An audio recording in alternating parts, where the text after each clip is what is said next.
My name is Elaine Morgan. I spent my whole life sacrificing for my only son, Nathan. Gave up promotions, skipped vacations, and sold my wedding ring just to cover his college bills. I never asked for thanks. I only dreamed of seeing him happy on his wedding day. Then came the envelope. Not an invitation, a bill, $85,000. No please, no thank you. Just a demand, and a note from his fiancée, Claire. You should be honored to contribute. They banned me from the wedding, but expected me to pay for their fantasy. I sat there in my quiet kitchen, the same one where I once taught him to tie his shoes, now holding a paper that erased everything I meant. I didn't scream, I didn't cry. I made tea, opened my old laptop, and made a decision. They wanted a perfect wedding. I'd show them what perfection looks like when the forgotten mother rewrites the ending.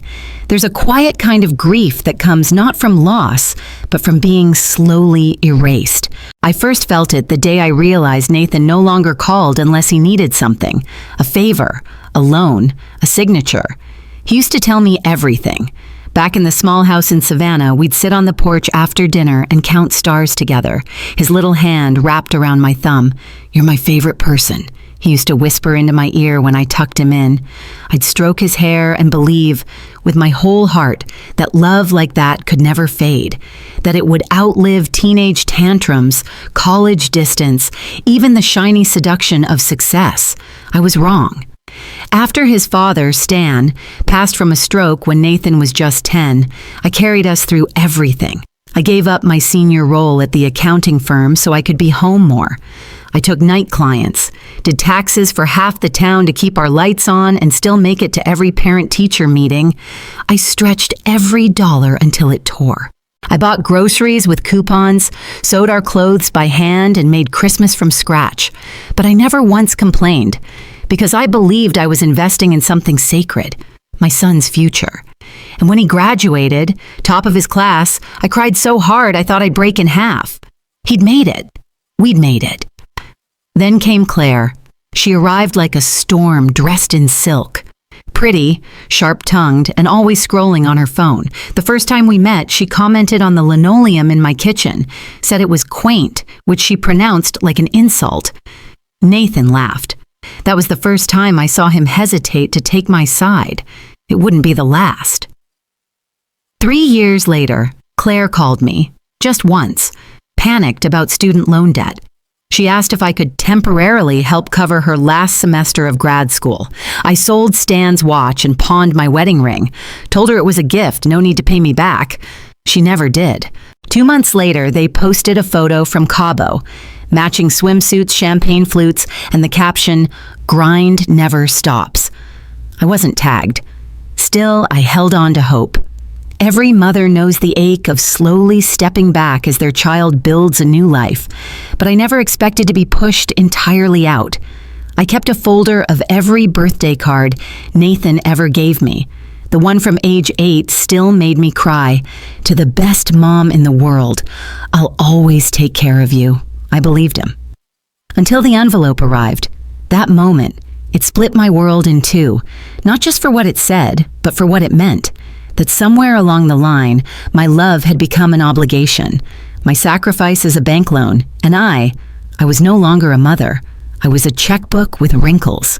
I stared at that bill on the table next to my chipped coffee mug and felt something inside me shatter, not from sadness, from clarity. That clarity didn't come with anger, not at first. It came with stillness. I remember sitting there, the afternoon light spilling through the window, illuminating the fine print of my son's betrayal. My hands didn't shake. I didn't cry. I just kept reading.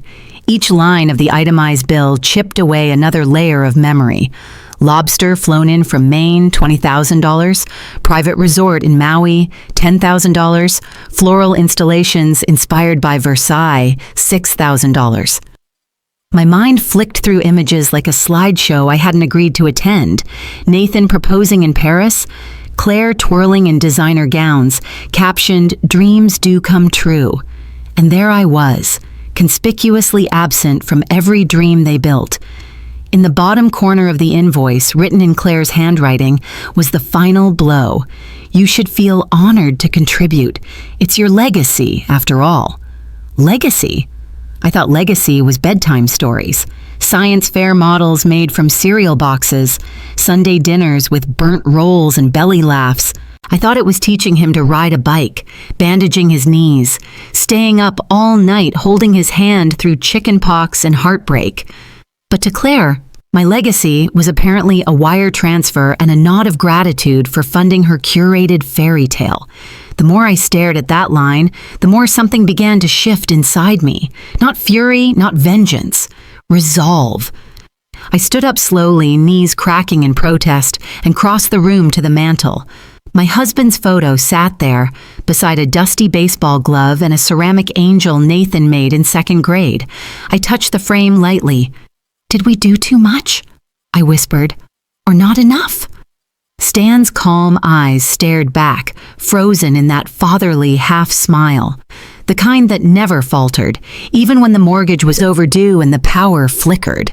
He'd believed in building quietly, sacrificing without applause. I had done the same.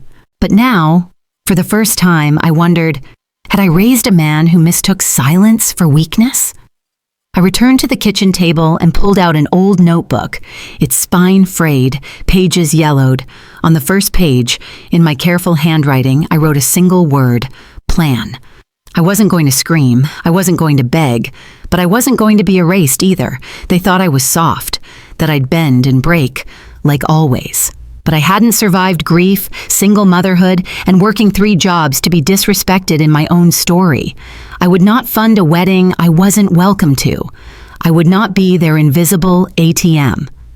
What they had forgotten, and what I was about to remember, was that behind every quiet woman who's been cast aside is someone who knows exactly where the foundation is weakest. That evening, I sat in the dim kitchen with a cup of mint tea cooling beside me, the scent sharp and grounding. The same kitchen where Nathan used to sit at the counter doing math homework while I browned meat for tacos, where he cried after losing his first little league game and swore he'd never play again. I'd told him then, every loss is just a rehearsal for your big win.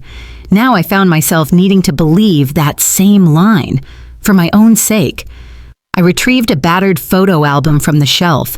Dust clung to the edges and the spine cracked softly as I opened it.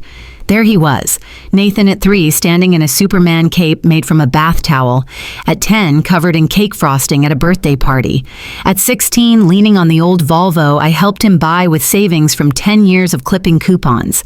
Page after page, moment after moment, they stared back at me like strangers from another life. And Claire?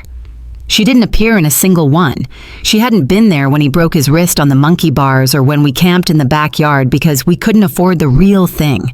She didn't know about the time he built a shoebox diorama of the solar system and stayed up till midnight gluing planets while I read aloud from an astronomy book.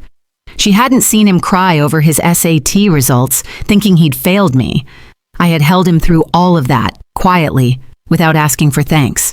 And yet, here we were. I picked up my phone, hesitating only a moment before dialing. Not Nathan, not Claire. I called Sharon, a childhood friend, retired paralegal, and one of the few people who hadn't vanished when I stopped hosting Christmas brunch. "Elaine?" she answered, voice groggy with sleep. "Sorry it's late. I just need to know something." My voice held firmer than I expected. If someone forged your signature on a financial document, say to secure a venue or transfer funds, what are the consequences? There was a pause. Then she answered carefully, "Felony if proven, especially if there's intention to defraud or manipulate consent. Why?" I didn't answer. I didn't have to. She exhaled into the line, reading between the silence. "Want me to come by tomorrow?" she offered. "Please," I whispered, grateful beyond words. When I hung up, I sat in silence for a long time. The bill was still on the table, now marked with sticky notes and underlines, but beside it sat something new, my notebook, half filled with names, questions, research. For the first time in a long time, I didn't feel like a mother hoping to be remembered. I felt like a woman who was ready to be seen. They thought they'd written the final chapter without me. They had no idea I still had the pen. The next morning arrived with a soft gray light filtering through the curtains. I brewed a pot of coffee stronger than usual, needing something that matched the steel beginning to form in my spine. Sharon arrived around 9:00 a.m., wearing a wool coat and carrying a leather folder that looked older than my mortgage. She hugged me tightly at the door, and I held on just a beat longer.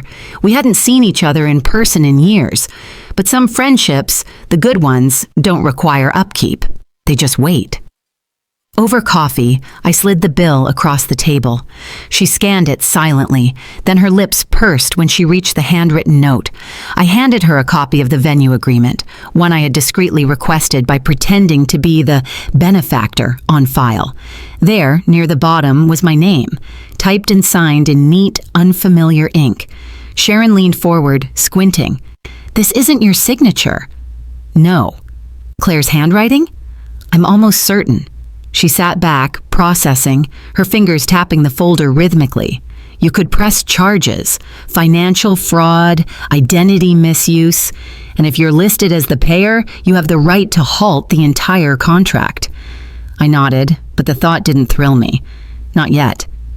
"I'm not looking to ruin them," I said slowly. "I just want them to understand that what they did has consequences, and I want to choose how that lesson is delivered."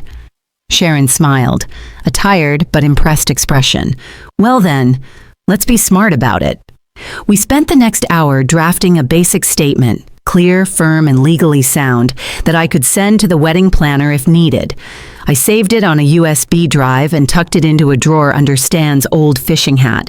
I didn't want to act yet, not until I'd seen just how deep the disrespect ran. Before Sharon left, she touched my shoulder. "Elaine, they don't get to define who you are. Not anymore. You're the one holding the match. Light it when you're ready." After she left, I sat at the table a while longer, notebook open, a pen in my hand. The silence in the house no longer felt like loneliness, it felt like planning. I wrote one more word on a new page. Watch. Because that's what I was about to do. Watch them underestimate me. Watch them tighten their own noose. Watch the story shift, chapter by chapter, until I was no longer the forgotten mother. But the author? It came quietly. No phone call, no knock on the door, just a soft thud against the mailbox. Another envelope, but this time thinner. White. Impersonal. I opened it on instinct, and inside, a glossy wedding invitation stared back at me, though not addressed to me. It was a misdelivery. Meant for the neighbor, Ms. Lila Evans, a kind widow who often waved to me over the fence. Curious, I examined the card. Gold foil trim, cream cardstock, the kind of detail you only find on things designed more to impress than to invite. Nathan and Claire's names scrolled across the center in looping calligraphy. The ceremony would take place at the Ashbourne Estate, a sprawling venue known for its cascading gardens and imported marble floors. The same venue listed in the bill they'd sent me. My name was nowhere to be found. No mother of the groom. No mention, not even on the RSVP list. I gripped the card tight, my knuckles whitening. The weight of that omission felt heavier than any insult they could have printed outright. I had not simply been left out. I had been erased.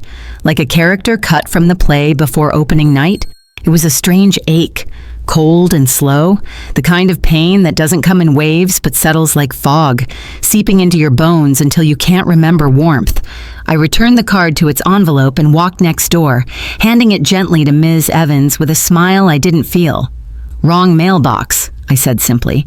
She looked surprised. "Oh, I thought you'd be going.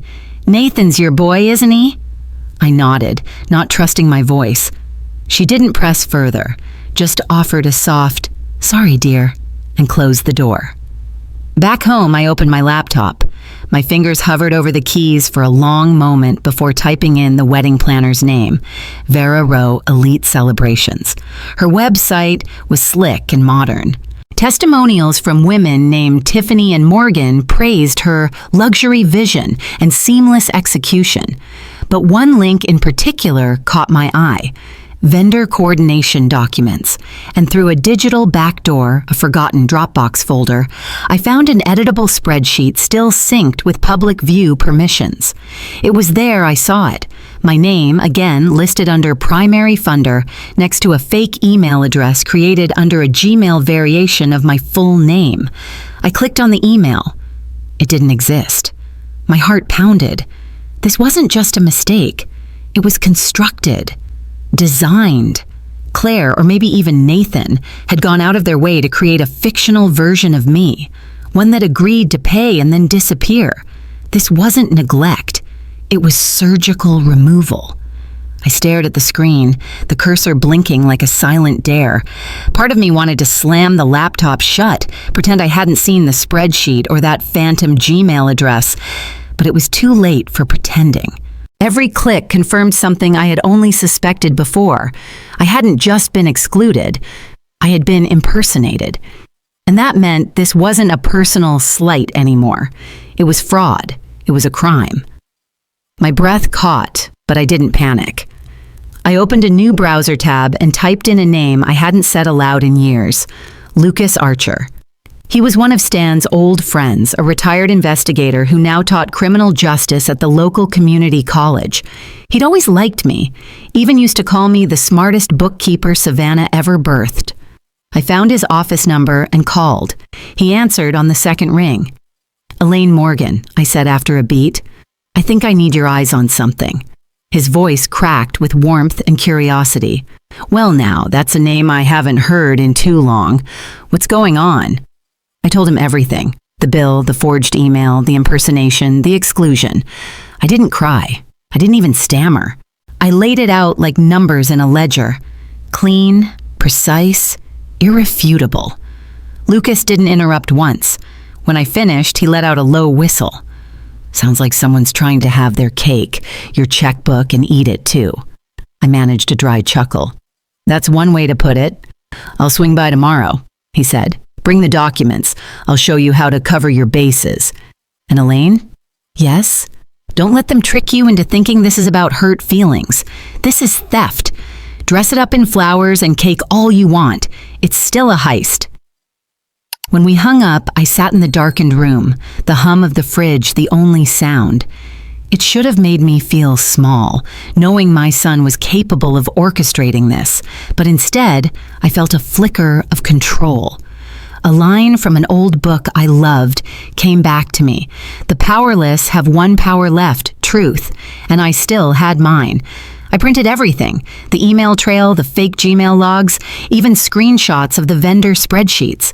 I organized them in a manila folder and labeled it with one simple word: insurance. Let them plan their wedding. Let them walk toward their fantasy. They'd forgotten one thing.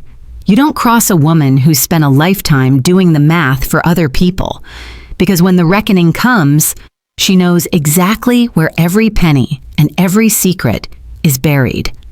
The next day, Lucas showed up right on time in a tan blazer and scuffed loafers, holding a legal pad like it was a badge. We sat in my kitchen, just like old times, except now, instead of talking about local gossip or Stan's fishing stories, we laid out evidence like detectives. My dining table became a war room. He flipped through the folder, pausing on the forged email.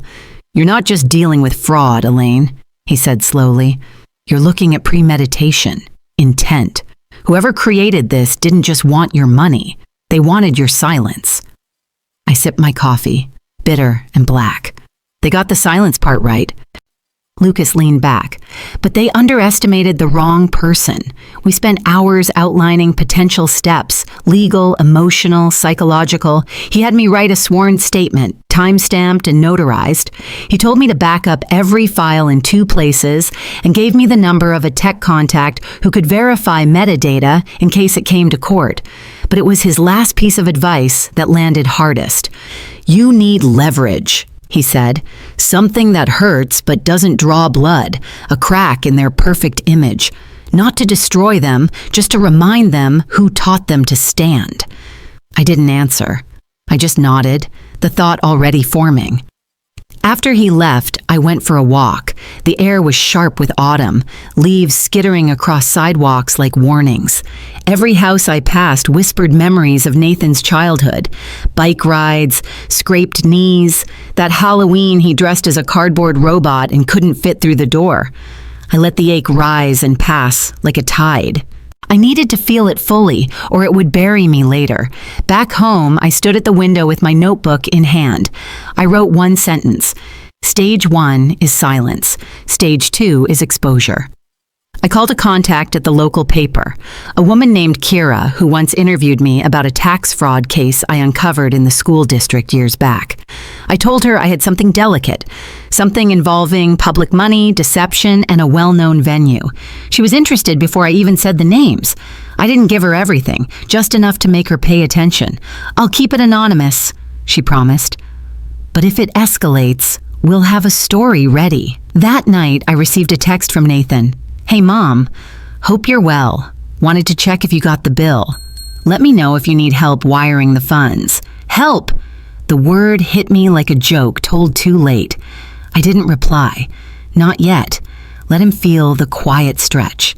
Let him wonder if the money was coming, if the plan was intact, if his illusion still held. I closed my notebook and whispered aloud to the empty kitchen. Stage 2 begins tomorrow. The morning of November 1st began like any other. Coffee, a quiet kitchen, birds chirping outside my window. But beneath the calm, something had shifted. There was a tension in the air, like the moment just before a thunderstorm breaks. I opened my laptop and clicked into the email draft I'd been working on for days. The subject line read, simply, urgent, invoice discrepancy and unauthorized use of identity. My cursor hovered for a breath. Then I hit send. The message went to Vera Rowe, the wedding planner. I CC'd her assistant, the estate manager at Ashbourne, and, intentionally, Claire's business email. In the body, I wrote with precision, I am not contributing to this event. Any appearance of financial authorization from me is fraudulent. I have not agreed to any funding or attendance. Any contracts bearing my signature were created without my knowledge or consent. I attached a PDF of my notarized statement and, for good measure, screenshots of the forged spreadsheet. Then I clicked send. It was done. At 10:17 a.m., my phone buzzed. A reply from Vera. The subject, immediate action required. Her tone was formal, but beneath the polish, I sensed panic. She stated that payments would be paused pending confirmation, that the venue would require verification from the primary funder within 48 hours, or the booking could be terminated. I leaned back in my chair and exhaled. Let the cracks begin. By noon, Nathan called. I didn't pick up. He called again, then Claire, then Vera herself. I let them all go to voicemail. I wanted them to sit in it, to wonder, to worry. Instead, I called Kira, the journalist. You'll want to start writing, I said, because I think the story's about to get interesting. By evening, my inbox was flooded. Claire sent 3 emails, the last with the subject line, You're being dramatic, please stop. Dramatic. As if forging my name, stealing my identity, and asking for $80,000 wasn't drama enough. I didn't reply. I didn't need to. I had already become the ghost in their machine, the invisible presence they couldn't delete. They'd built a fantasy, forgetting the one woman who had made their foundation possible. And now I was pulling thread by thread. Tomorrow, I would visit the venue myself. But tonight, I simply sat in my chair, notebook open, drawing a quiet line across the page under 3 simple words. Stage 3. Collapse. The next morning, I dressed with intent. Gray slacks, a dark turtleneck, and the brooch Stan gave me on our 20th anniversary. Not for sentimentality, but for presence. I needed to look like someone who meant business, someone they wouldn't expect to see at the gates of the very castle they thought I'd been locked out of. The Ashbourne estate stood at the edge of town like something out of a Southern Gothic novel. Wrought iron gates, cobblestone path, magnolia trees lining the drive. Vera's assistant met me at the front office, her eyes wide with surprise as she stammered, "Ms. Morgan, we didn't expect to." I smiled politely. That's the problem, isn't it? She led me into the planning room. Whiteboards filled with florals, floor plans, guest lists. On the far wall hung a mock-up of the reception. Crystal chandeliers, cascading drapery, a table marked family. I scanned the seating chart. No Elaine Morgan. Of course not. Vera entered moments later, visibly flustered. "Ms. Morgan, I apologize for the confusion.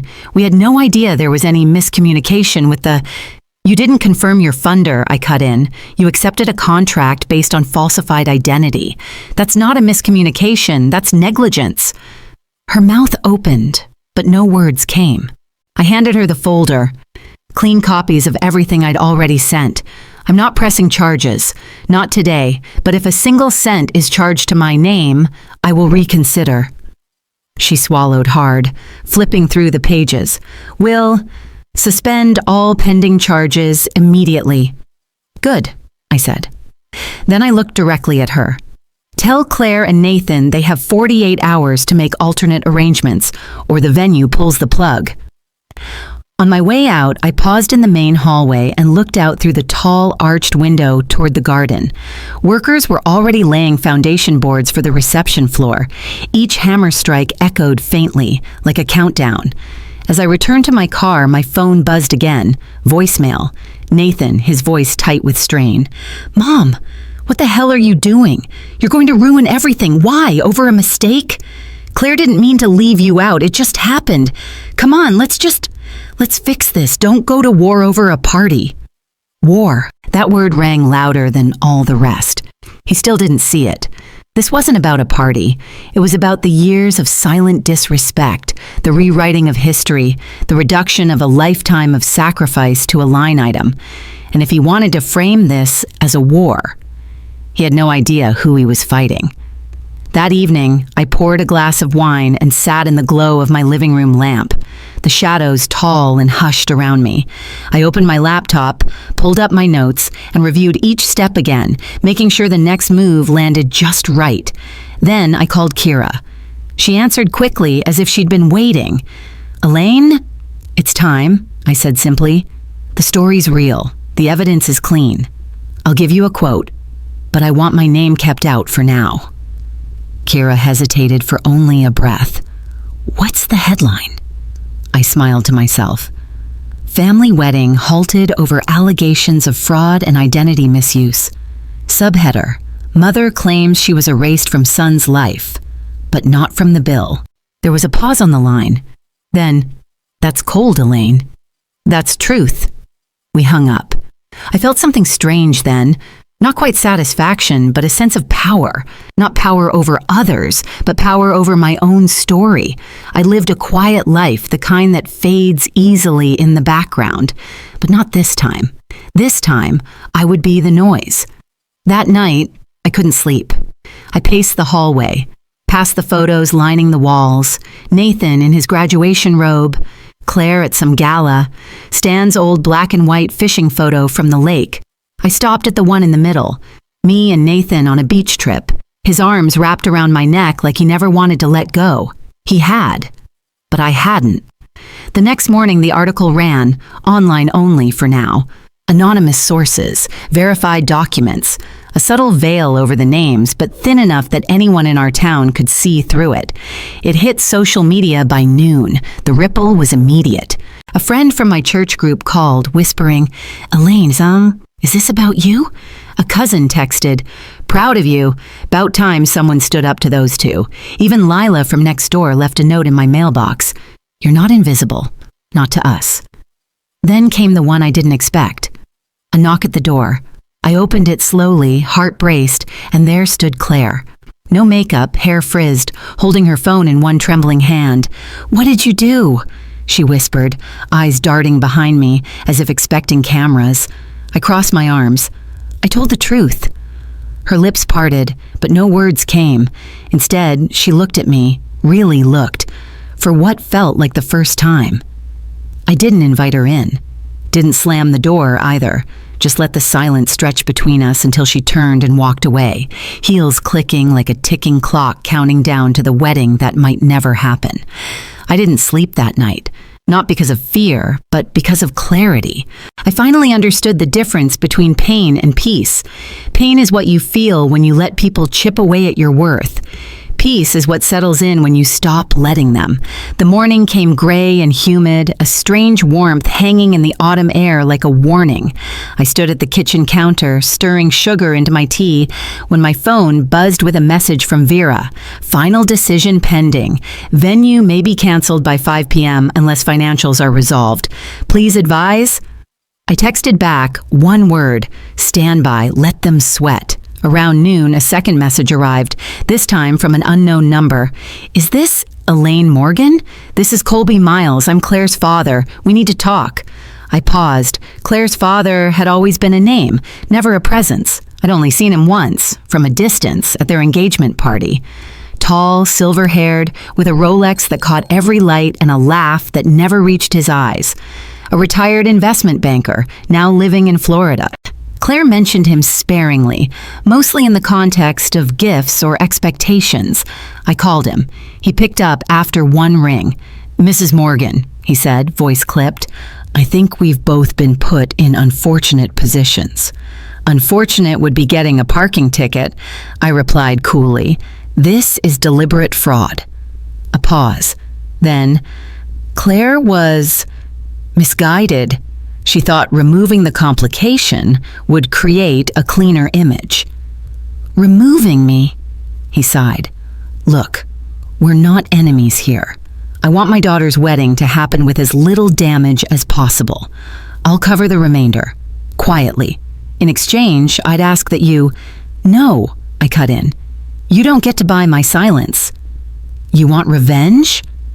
I want respect. Something your daughter and my son haven't offered me in years. There was another long silence. Then what do you want? I looked out the window, the wind starting to pick up, the first leaves spinning in little eddies across the yard. I want them to stand in that venue, say their vows, and know it's only happening because the woman they tried to erase refused to disappear. And then I hung up. I didn't hear from Colby again, but I did hear from Vera. That afternoon, she confirmed the payment had been made by an anonymous wire transfer. The wedding was back on. The vendors were resuming. The estate would be fully prepared by the 15th. I didn't celebrate. Instead, I opened my notebook, turned to the last page and wrote, Stage 4, Witness. The point had never been to destroy the wedding. It had been to destroy the illusion that I could be erased. But now that the illusion had cracked, I needed to decide. Did I want to see it through? That evening, Lucas stopped by with a bottle of wine and a look that said he already knew what I was wrestling with. You got what you wanted, he said, handing me the glass. They know you're not to be ignored. I nodded, staring into the dark red liquid. But do they respect me? He sipped his wine and gave a sad smile. You can't make someone feel respect, Elaine. You can only show them what it looks like. I'm thinking of showing up, I said quietly. Lucas raised an eyebrow. Not for them. For me. He nodded slowly. Then show up in red. That night, I dug through my closet. I hadn't worn the dress in years. Floor-length, deep crimson silk, tailored sharp and bold. Stan bought it for me the year we took our anniversary trip to Charleston. I'd only worn it once. That night, we danced under string lights and shared bourbon cake and secrets about our younger selves. He said I looked like something fire couldn't burn. I held the dress up to the mirror. It still fit. The next morning, I drove to the estate. I didn't call ahead, didn't RSVP, just walked straight up the main steps as workers buzzed around me, hanging lights, arranging flowers, setting the final touches. Vera spotted me first and froze.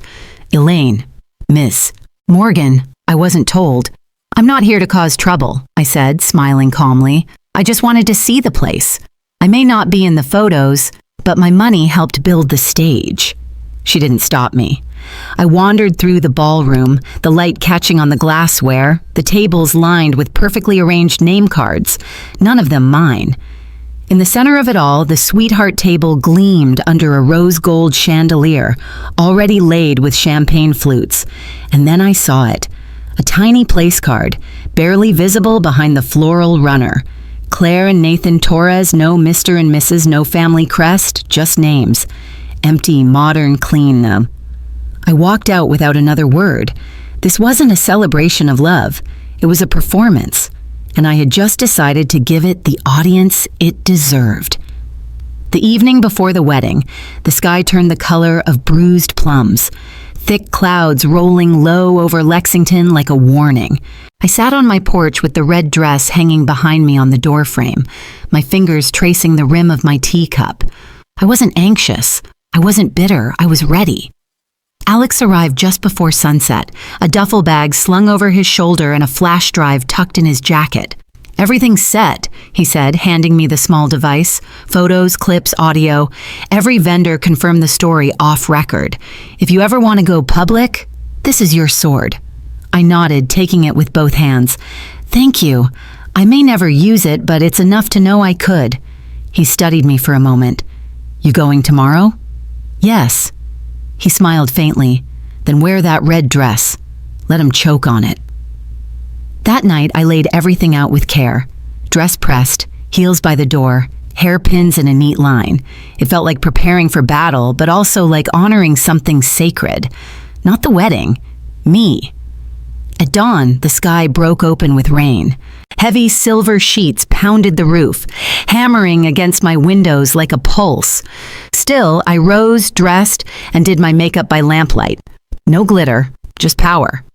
At 11 a.m., I stepped out of my car at the estate. The venue shimmered despite the downpour, umbrellas blooming like dark petals, guests rushing for cover in silk and satin. Inside, the ballroom buzzed with the hum of tension behind the music. I walked in alone. Heads turned. A few gasped. Claire froze mid-laugh, wineglass in hand, her face whitening like paper. Nathan, across the room, stopped mid-sentence. His eyes locked onto mine, full of disbelief. Then came the final twist. From the band's speaker, a voice rang out. "We'd like to take a moment to thank the woman whose unexpected generosity saved this event from total collapse. Elaine Morgan."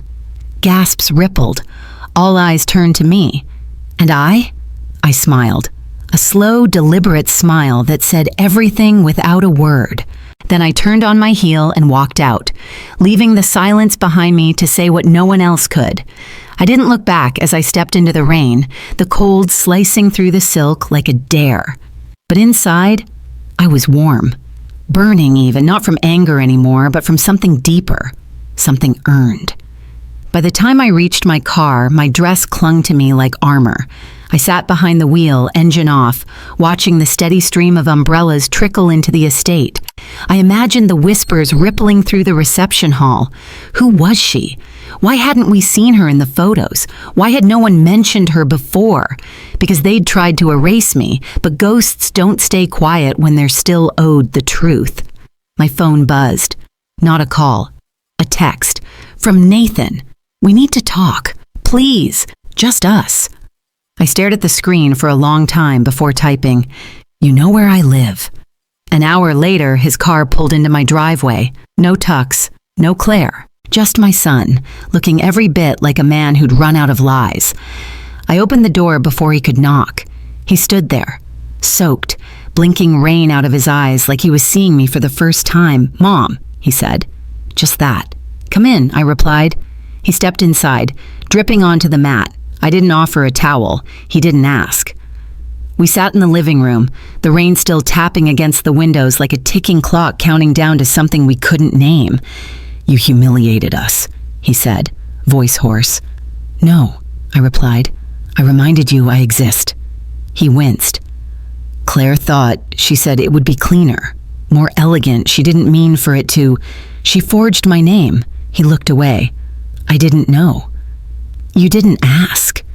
A long silence stretched between us, thick and brittle. Then he said, almost a whisper, "I don't know how we got here." I did, but I didn't say it. Instead, I let the silence hold him accountable. He swallowed. "I'm sorry for the letter, for the bill, for everything." I still didn't speak, because sometimes silence is the only language that grief understands. Nathan sat on the edge of the couch like a boy in the principal's office. His gaze wandered the room, avoiding me, resting briefly on the framed photo of him and Stan fishing, then on the fireplace mantel, where Elena's urn still stood.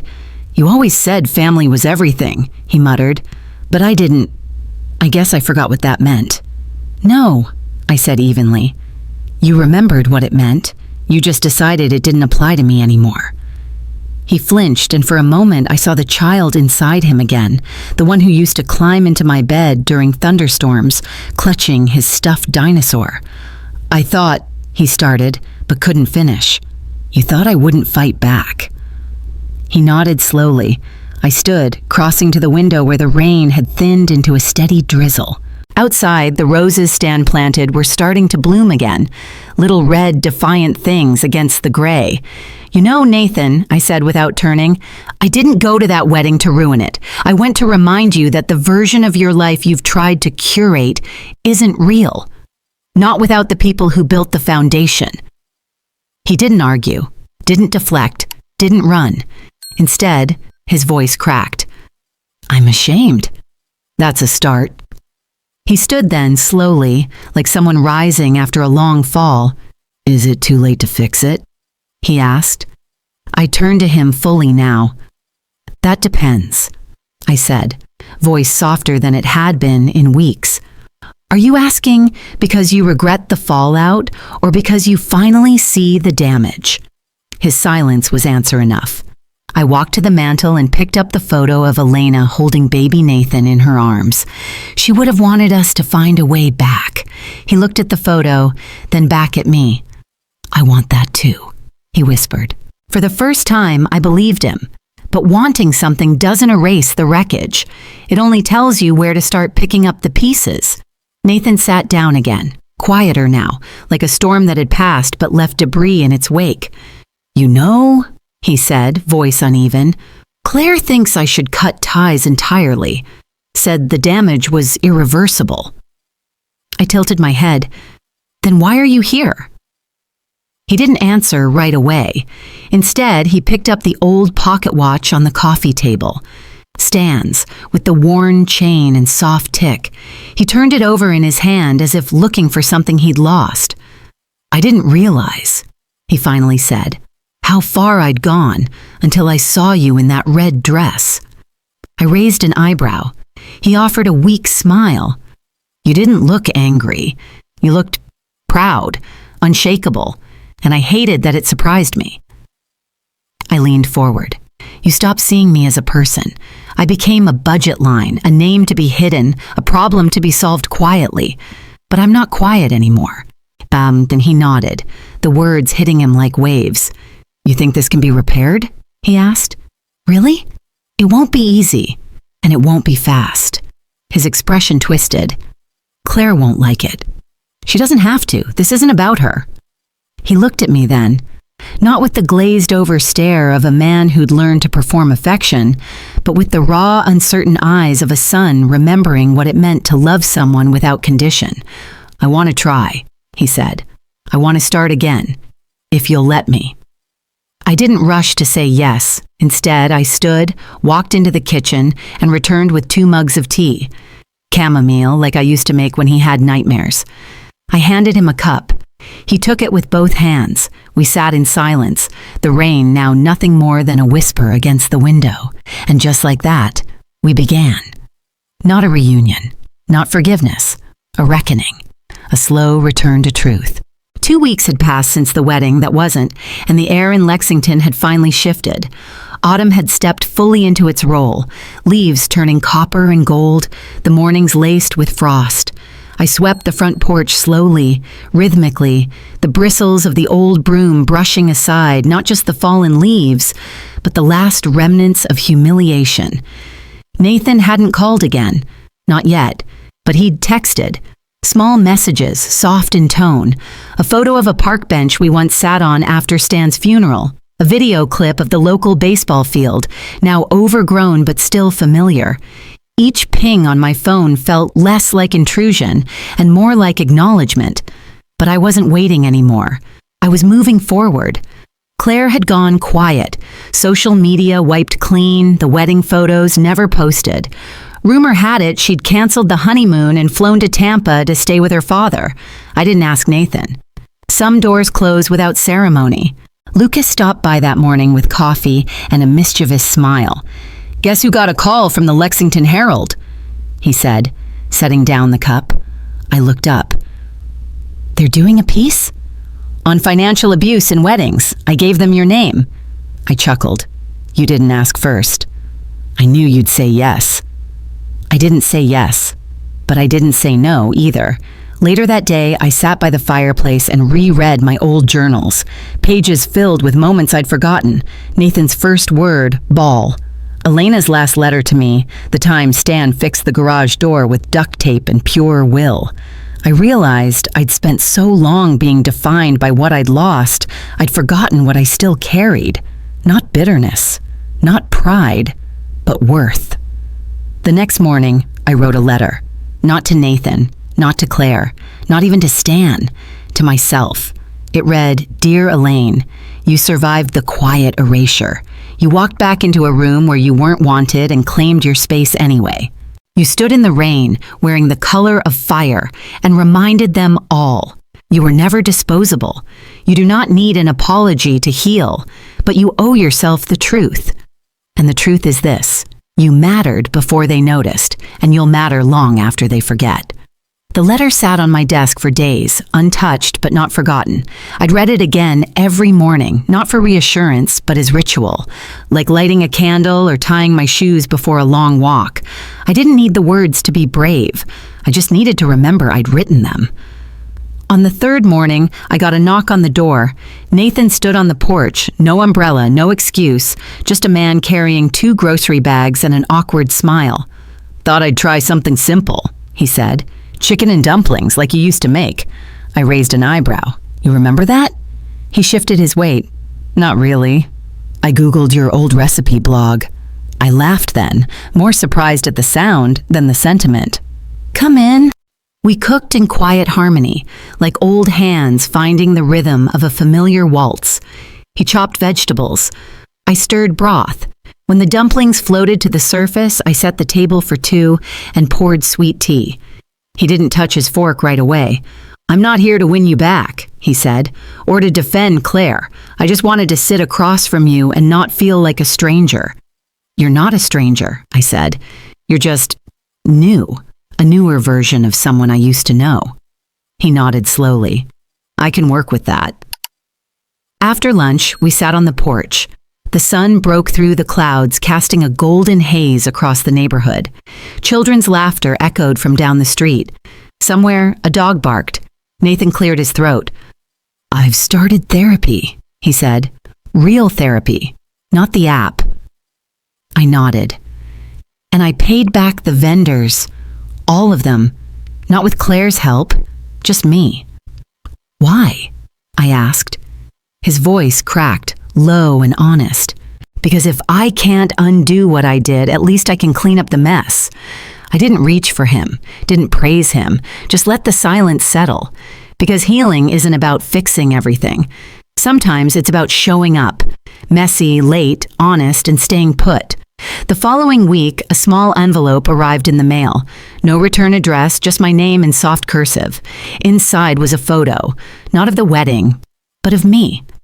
Standing alone on the estate lawn, rain falling softly over my red dress, eyes forward, shoulders back. On the back of the photo, just 4 words in Nathan's handwriting, you were never invisible. I held it for a long time, not because it hurt, because it didn't. Not anymore. That weekend, I cleared the spare bedroom. Dusty boxes, old knitting baskets, untouched since Elena passed. I donated what I didn't need, folded memories gently, and moved my desk into the corner beneath the window. A new writing space. A new chapter. Lucas came by with pastries and a smirk. You gonna write it all down? He asked. I already did. He sipped his coffee. You gonna share it? I shrugged. Maybe not now, but someday. For someone who needs it. That afternoon, I sat by the roses in the garden, pruning gently. A neighbor passed and waved. The mailman nodded and handed me a letter, another stranger's kindness. A thank you from one of the estate workers. Never seen someone walk into a storm like they owned it, it read. You reminded me of my mom. I smiled. Because dignity is quiet like that. It doesn't scream for recognition. It just stands and keeps standing. That night, I lit a single candle, poured a small glass of bourbon, and toasted to no one in particular. Then I raised my glass again, this time to the mirror. To Elaine Morgan, I said aloud, voice strong, the woman who wouldn't disappear. And finally, I believed it.